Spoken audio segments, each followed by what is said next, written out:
Welcome to our YouTube channel Sma Academy. Sma Academy में एक बार फिर से आपका हार्दिक स्वागत है। आज हम लेके आए हैं क्लास 12 की MCQ टाइप्स क्वेश्चन, जो स्टोरी का नाम है लॉस्ट स्प्रिंग। फर्स्ट क्वेश्चन है, who is the author of Lost spring. Lost spring के ऑथर कौन है, यानी लेखक कौन है? जेम्स बॉन्ड, अरुंधति रॉय, सुधा मूर्ति या अनीस जंग। तो इसके राइट आंसर हो जाएगा Anees Jung. Anees Jung is the author of Lost Spring. Next question की बात करते हैं। Question number second, this story is an excerpt from which book of the author. यह कहानी लेखक की किस पुस्तक का अंश है, यानी जो लॉस्ट स्प्रिंग है वो कौन सी पुस्तक का अंश है? तो इसके ऑप्शंस हैं Lost Spring, Stories of Stolen Childhood, Unveiling India, Breaking the Silence, The Song of India. तो जो द लॉस्ट स्टोरी, जो लॉस्ट स्प्रिंग जो स्टोरी है वो स्टोरीज ऑफ स्टोलन चाइल्डहुड का एक अंश है, यानी एक पार्ट है। तो इसका राइट आंसर हो जाएगा ए। नेक्स्ट क्वेश्चन की बात करते हैं। Question number third question number है, व्हाट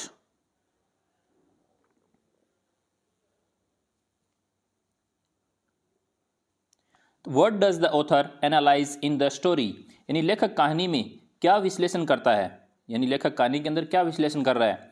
रिच पीपल का, गार्बेज का, कचरे का, या फिर poor children and their exploitation का, या फिर उसके हर वर्क्स यानी उसके कार्यों का।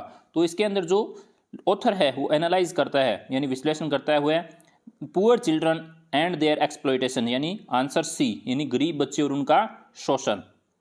नेक्स्ट क्वेश्चन की बात करते हैं। Question number fourth, what is the central theme of the story lost spring. यानी लॉस्ट स्प्रिंग का जो केंद्र बिंदु यानी केंद्र विषय है वो क्या है? लॉस्ट स्प्रिंग की जो सेंट्रल थीम है वो क्या है? इसके ऑप्शन है pitiable poor children and their lost childhood, garbage, Saheb and Mukesh, या फिर स्प्रिंग सीजन। यानी जो इसका जो सेंट्रल जो थीम है वो है pitiable poor children and their lost childhood, यानी एक दयनीय गरीब बच्चे और उनका खोया हुआ बचपन। तो राइट आंसर इज ए। अगर आपको ये वीडियो यानी इसके क्वेश्चन आंसर अच्छे लग रहे हैं तो प्लीज़ चैनल को सब्सक्राइब जरूर करें और अपने साथियों के साथ भी शेयर करें। नेक्स्ट क्वेश्चन की बात करते हैं। Question number 5, what forces the children to live a life of exploitation. यानी बच्चों को शोषण का जीवन जीने के लिए क्या चीज़ है जो उनको मजबूर करती है, यानी ऐसी क्या चीज़ है जो बच्चों को जीवन जीने के लिए मजबूर करती है? फर्स्ट है ग्रीड, दूसरा है एक्सट्रीम पॉवर्टी, तीसरा पीयर्स, और नेक्स्ट है पेरेंट्स। क्या उनको लालच करता है, या फिर एक्सट्रीम पॉवर्टी यदि गरीबी है, या पीयर्स जो उनके साथी हैं, या फिर जो पेरेंट्स हैं उनके पेरेंट्स करते हैं। तो इसका जो राइट आंसर हो जाएगा वो एक्सट्रीम पॉवर्टी, यानी answer is B correct. Next question की बात करते हैं। According to the author what was garbage for the parents. यानी लेखक के अनुसार माता पिता के लिए कचरा क्या है, यानी माता पिता के लिए जो गार्बेज है वो क्या है? मीन्स ऑफ एंटरटेनमेंट, यानी मनोरंजन का साधन है, मीन्स ऑफ जॉय यानी खुशी के साधन है, मीन्स ऑफ सोरो या फिर दुख का साधन है, या फिर मीन्स ऑफ सर्वाइवल या जीवित रहने का साधन है। तो इसका जो राइट आंसर हो जाएगा वो ऑप्शन डी इज करेक्ट, यानी उनके जीवित रहने का साधन है। नेक्स्ट क्वेश्चन की बात करते हैं। Question number 7, according to the author what was garbage for children. यानी लेखक के अनुसार बच्चों के लिए कचरा क्या था, यानी कचरा क्या है? मीन्स ऑफ एंटरटेनमेंट, यानी आनंद का या एंटरटेन मनोरंजन के साधन है, या मीन्स ऑफ टाइम पास के साधन है, या मीन्स ऑफ प्लेइंग यानी खेलने के साधन है, या फिर ए वंडर। तो उनके आंसर हो जाएगा ए वंडर, यानी उन बच्चों के लिए क्या है? वो एक वंडर है। नेक्स्ट क्वेश्चन की बात करते हैं। हु वाज साहेब, यानी साहेब कौन है? एक शॉपकीपर है, या फिर एक सर्वेंट है, या रेक पिकर्स है, या फिर ओल। तो इसका जो राइट आंसर है साहेब है वो एक रेक पिकर है, यानी कूड़ा बीनने वाला लड़का है। नेक्स्ट क्वेश्चन की बात करते हैं। Question number 9, what was Saheb looking for. यानी जो साहेब है वो क्या ढूंढ रहे हैं? उस कचरे के ढेर के अंदर क्या ढूंढ रहे हैं? एग्स अंडे ढूंढ रहे हैं, गोल्ड ढूंढ रहे हैं, कॉइन्स ढूंढ रहे हैं, या फिर टॉयज ढूंढ रहे हैं? तो वो साहेब है वो उस कचरे के ढेर के अंदर क्या ढूंढ रहा है? गोल्ड, यानी गोल्ड सोना ढूंढ रहा है। तो इसका राइट आंसर हो जाएगा B is correct answer. Next question की बात करते हैं। Is Saheb happy working at the tea stall? क्या साहेब चाय की दुकान पर काम करके खुश है? यानी उस चाय की स्टॉल के ऊपर जो सीमापुरी में है उसके ऊपर वो खुश है काम करके। यस हाँ, यस हाँ, ही अर्न्स मनी, हाँ क्योंकि वो उसे पैसा मिलता है यानी वह कमाता है। नो अर्निंग, कोई अर्निंग नहीं है। No earning but no freedom, वो कहता है नहीं पैसा तो कमा रहा है लेकिन उनके पास फ्रीडम नहीं है। तो साहेब टी स्टॉल पे हैप्पी है वर्किंग टी स्टॉल एट, तो उसका आंसर हो जाएगा no earning but no freedom. Next question की बात करते हैं। Question number 11, why did Saheb Alam not go to school? यानी जो साहेब आलम है स्कूल क्यों नहीं गया, यानी इसका क्या रीज़न था कि वो स्कूल नहीं गया। नॉट इंटरेस्टेड, उसे दिलचस्पी नहीं है। हैड नो मनी, यानी उस पे फीस, उसके पास इतना पैसा नहीं है कि उस स्कूल की फीस पे कर सके।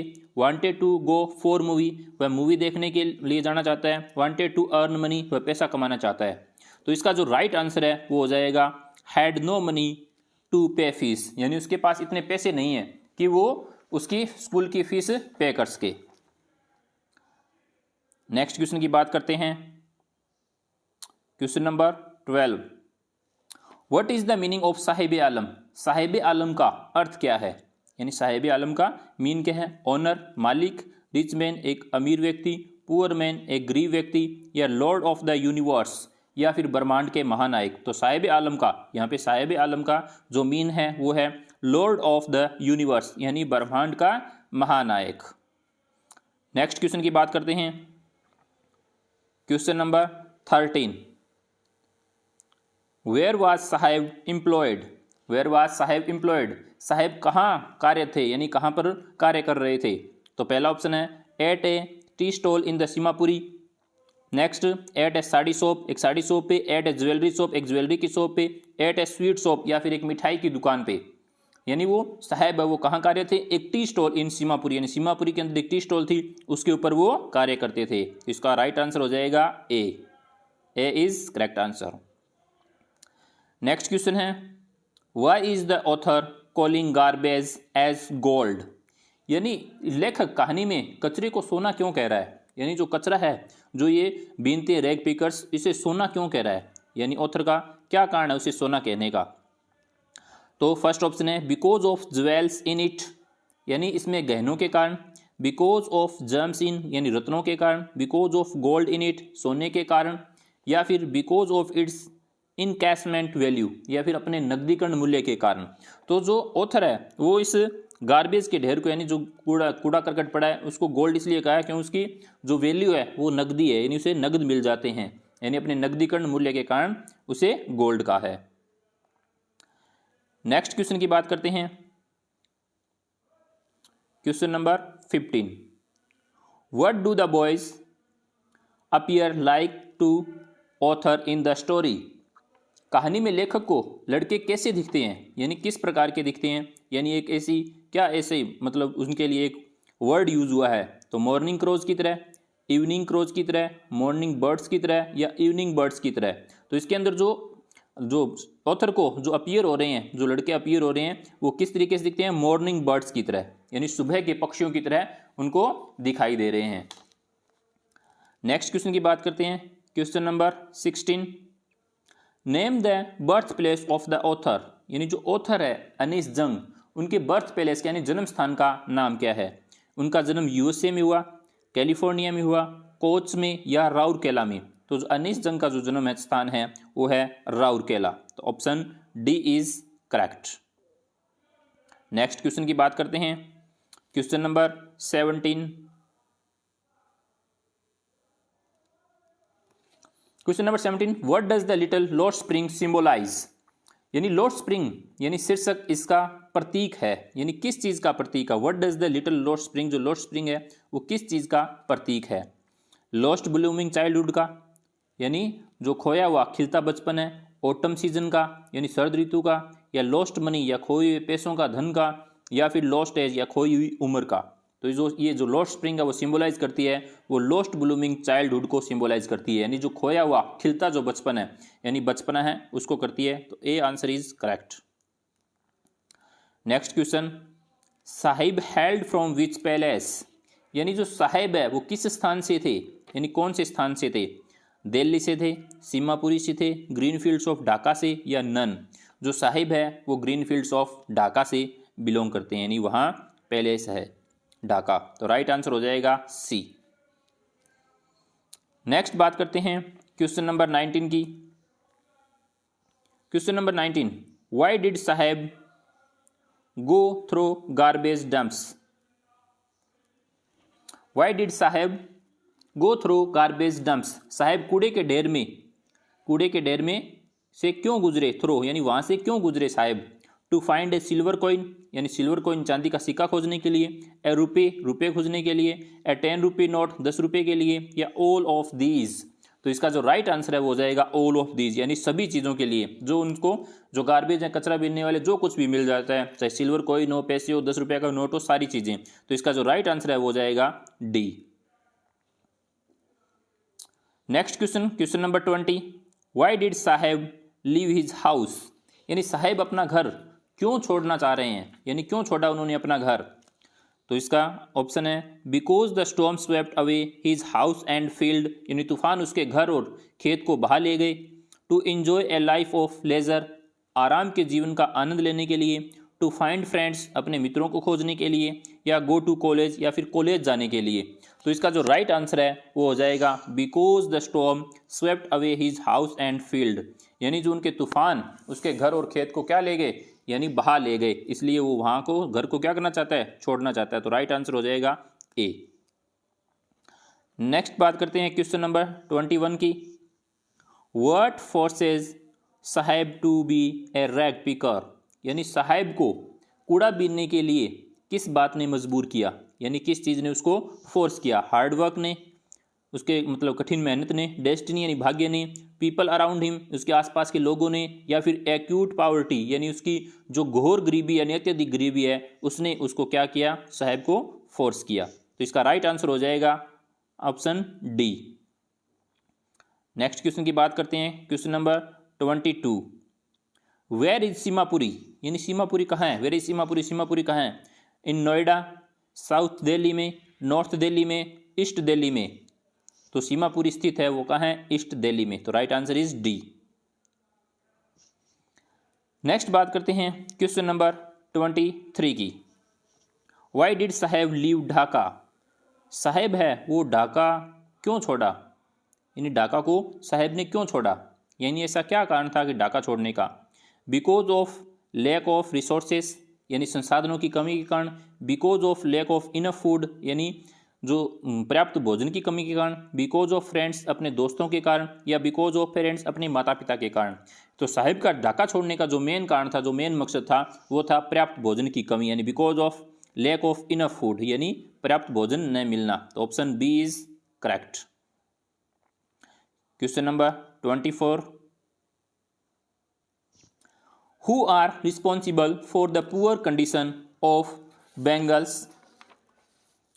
बैंगल्स मेकर्स इन फिरोजाबाद, यानी फिरोजाबाद में चूड़ी बनाने वालों की बदहाली के लिए कौन जिम्मेदार है, यानी उसका मुख्य जो जिम्मेदार है वो कौन है। पेरेंट्स यानी माता पिता हैं, सोसाइटी है, समाज है, या ब्यूरोक्रेट्स नौकर्स है, या फिर all of these.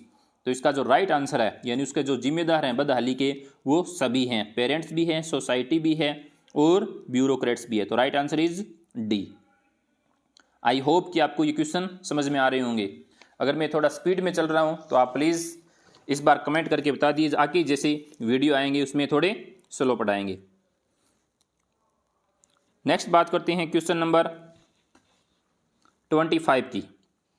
25 number question, what efforts can help Mukesh materialise his dream of becoming a car driver, कौन से प्रयास मुकेश को कार ड्राइवर बनने के अपने सपने को साकार करने में मदद कर सकते हैं, यानी ऐसी कौन से जो कारण हो सकते हैं जो उसके सपने को क्या कर सकते हैं, साकार कर सकते हैं। हार्डवर्क यानी कठिन मेहनत, गोइंग टू गैरेज में जाने के कारण, गाइडेंस ऑफ हिज ओनर, उसके मालिक का मार्गदर्शन, या फिर ऑल दीज। तो इसका जो राइट आंसर हो जाएगा वो है ऑल दीज, यानी सारे कारण, कठिन मेहनत करना, गोइंग टू गैरेज में जाना, और उसके जो मालिक का जो मार्गदर्शन है उसके कारण। तो option D is correct. Next बात करते हैं question number 26 what are the hazards of working in the glass bangles industry, यानी कांच की चूड़ियों के उद्योग में काम करने के क्या खतरे हो सकते हैं, यानी वहाँ उस ग्लास जो फैक्ट्री है उसके अंदर काम करने के खतरे क्या हो सकते हैं। पुअर हेल्थ यानी खराब स्वास्थ्य, इम्पेयर्ड विजन बिगड़ी हुई दृष्टि, या मिजरेबल लाइफ यानी दुखी जीवन, या फिर ऑल ऑफ दीज यानी सारे के सारे उस बैंगल्स फैक्ट्री के अंदर काम करने के परिणाम है, यानी poor health, impaired vision, miserable life और ऑल ऑफ दीज। तो इसका राइट आंसर हो जाएगा डी, यानी ऑल ऑफ दीज, यानी सारे के सारे ये कारण हैं। नेक्स्ट बात करते हैं क्वेश्चन नंबर 27 की। 27 who employees the local families of Firozabad, Firozabad के स्थानीय परिवारों को कौन रोजगार देता है। वो कहता है जो लोकल जो फैमिलीज है उनको रोजगार देने का काम कौन करता है। ब्यूरोक्रेट्स नौकरशाह करते हैं, मर्चेंट्स यानी व्यापारी करते हैं, पॉलिटिशियंस यानी राजनेता करते हैं, द ग्लास ब्लोइंग इंडस्ट्री या फिर जो ग्लास बैंगल्स की जो फैक्ट्री है वो करती है। तो इसका फिरोजाबाद की जो फैमिली है उनको काम देने का कार्य द ग्लास ब्लोइंग इंडस्ट्रीज करती है। तो right answer is D, D is correct. Next question की बात करते हैं what is the function of glass blowing industry, यानी जो ग्लास ब्लोइंग उद्योग का क्या कार्य है, यानी उसका मेन कार्य क्या है। टू मेक विंडोज खिड़कियां बनाने का, टू मेक डोर्स दरवाजे बनाने का, टू मोल्ड ग्लास यानी जो कांच को डालने का, या फिर to mould glass and make colourful bangles या फिर उस कांच को डालकर रंगीन चूड़ियां बनाने का।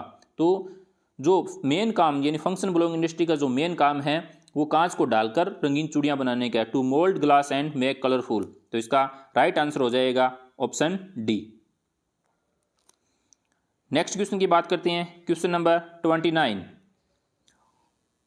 What makes the working condition of the children worst in the glass industry, यानी कांच के जो उद्योगों में बच्चों को काम करने की स्थिति क्या खराब है, यानी क्या स्थिति उनको खराब कर सकती है। डार्क डिग्नी cell without light and air, यानी प्रकाश और हवा के बिना उस डार्क डिग्निटी सेल में रहना, dazzling and sparking of welding light और वेल्डिंग लाइट की चमकदार और स्पार्किंग आंखों में आना, या फिर हाई टेम्परेचर या उच्च तापमान। ये डी ऑप्शन इसका गलत टाइप हो गया। तो इसका जो राइट आंसर हो जाएगा वो तीनों इसके राइट आंसर है, यानी ए बी और सी, यानी राइट आंसर हो जाएगा ऑल ऑफ दीज। तो ऑप्शन डी इज करेक्ट, यानी तीनों सही हैं। डार्क डिग्नी cell without light and air, dazzling and sparking of wedding light और हाई टेम्परेचर, यानी चारों के ऑप्शन सही हैं।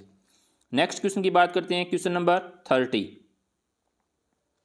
What excuse do the rag pickers give for not wearing chappals, यानी चप्पल न पहनने के लिए कूड़ा बीनने वाले क्या बहाना देते हैं। यानी जो कूड़ा बीनने आते हैं वो विदाउट चप्पल से होते हैं, यानी अधिकतर क्या होते हैं विदाउट चप्पल से होते हैं। तो उनका बहाना क्या होता है। मदर्स डोंट गिव, यानी माता उनको उसकी माँ देती नहीं है। नॉट इंटरेस्ट, या पहनने में इंटरेस्टेड नहीं है।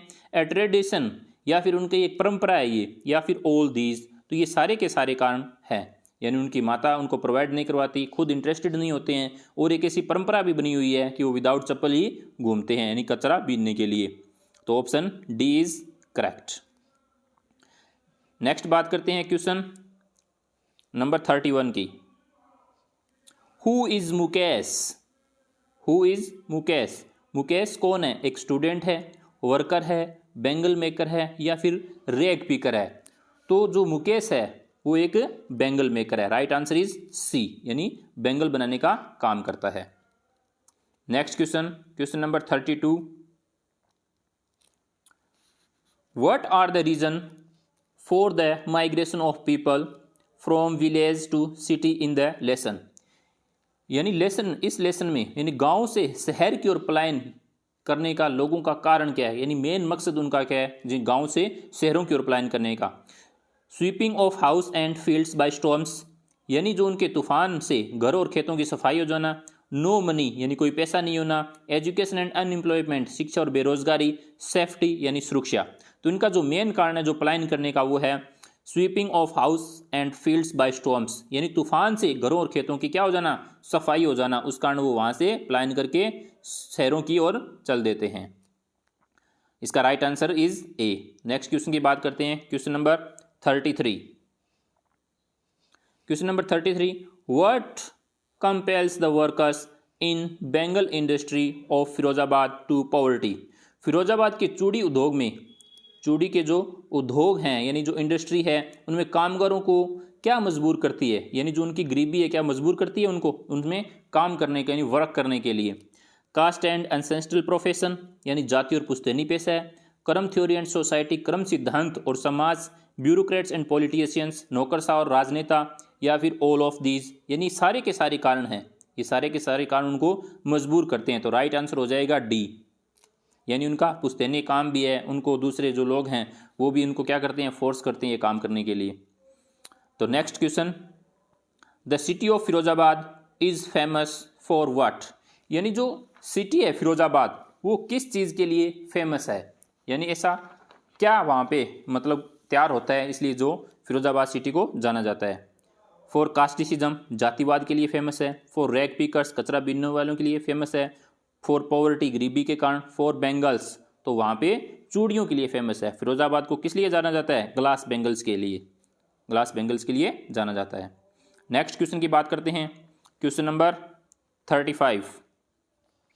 Firozabad is the centre of which industry, Firozabad किस उद्योग का केंद्र है, यानी ऐसा कौन सा उद्योग वहाँ स्थापित है जिसका वो केंद्र माना जाता है। कॉटन इंडस्ट्री का, कपास उद्योग का, फर्नीचर इंडस्ट्री का यानी फर्नीचर उद्योग का, टेक्सटाइल इंडस्ट्री कपड़ा उद्योग का, या ग्लास ब्लोइंग इंडस्ट्री या ग्लास ब्लोइंग के उद्योग का। तो फिरोजाबाद किसके लिए फेमस है, सेंटर किसका है, ग्लास ब्लोइंग इंडस्ट्री का है। नेक्स्ट क्वेश्चन की बात करते हैं, how is Mukesh attitude different from that of his family, Mukesh का रवैया उनके परिवार से कैसे अलग है, यानी Mukesh different attitude different from his family, यानी उसकी फैमिली से, यानी अपनी खुद की फैमिली से उसका रवैया किस प्रकार अलग है। Being daring, firm and clear, being a fighter, being a coward, not clear, यानी being daring, firm and clear यानी साहसी, दृढ़ और स्पष्ट होने के कारण, बीइंग फाइटर एक लड़ाकू होने के कारण, या बीइंग कॉवर्ड एक कायर होने के कारण, या नॉट क्लियर स्पष्ट नहीं है। तो इसका जो राइट आंसर हो जाएगा वो है ए, यानी being daring, firm and clear, साहसी, दृढ़ एंड स्पष्ट होने के कारण। तो right answer is A. Next question की बात करते हैं, क्वेश्चन नंबर 37।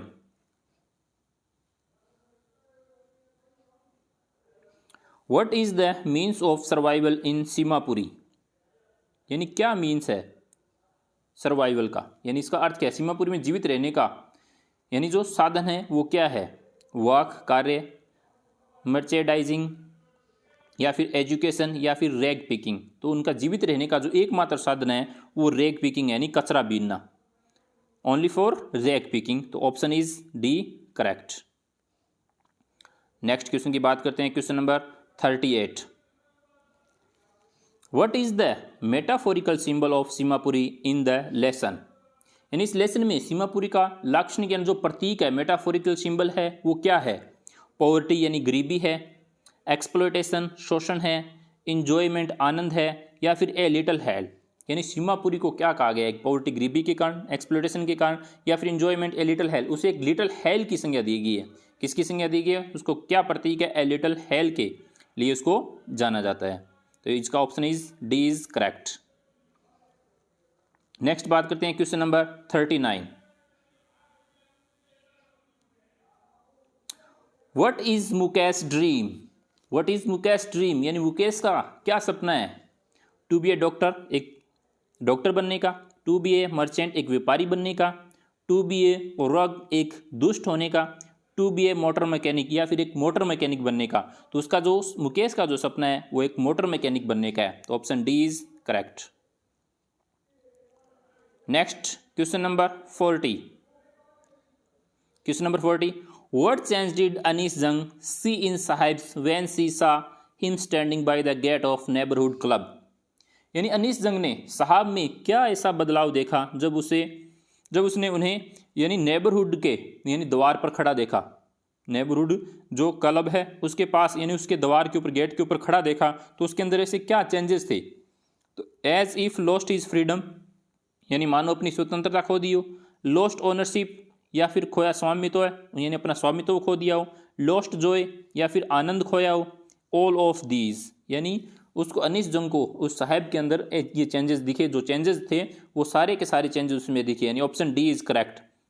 यानी उसने अपनी स्वतंत्रता भी खो दी और उसने जो स्वामित्व था वो भी खो दिया और जो आनंद था वो भी खो दिया। तो option D is correct. I hope कि आपको लॉस्ट स्प्रिंग के क्वेश्चन आंसर अच्छे से समझ में आ गए होंगे। तो अगर आपको ये वीडियो अच्छा लगा तो please like, comment and share ज़रूर करें। और जो अब नेक्स्ट जो टॉपिक आने वाले हैं वो भी जल्द आपको प्रोवाइड करवा दिए जाएंगे। अगर आप इस चैनल पर नए हैं तो प्लीज़ सब्सक्राइब जरूर करें और बेल आइकन को भी दबाएं। हंसते रहिए, मुस्कुराते रहिए। मिलते हैं एक नई वीडियो के साथ, तब तक के लिए अलविदा।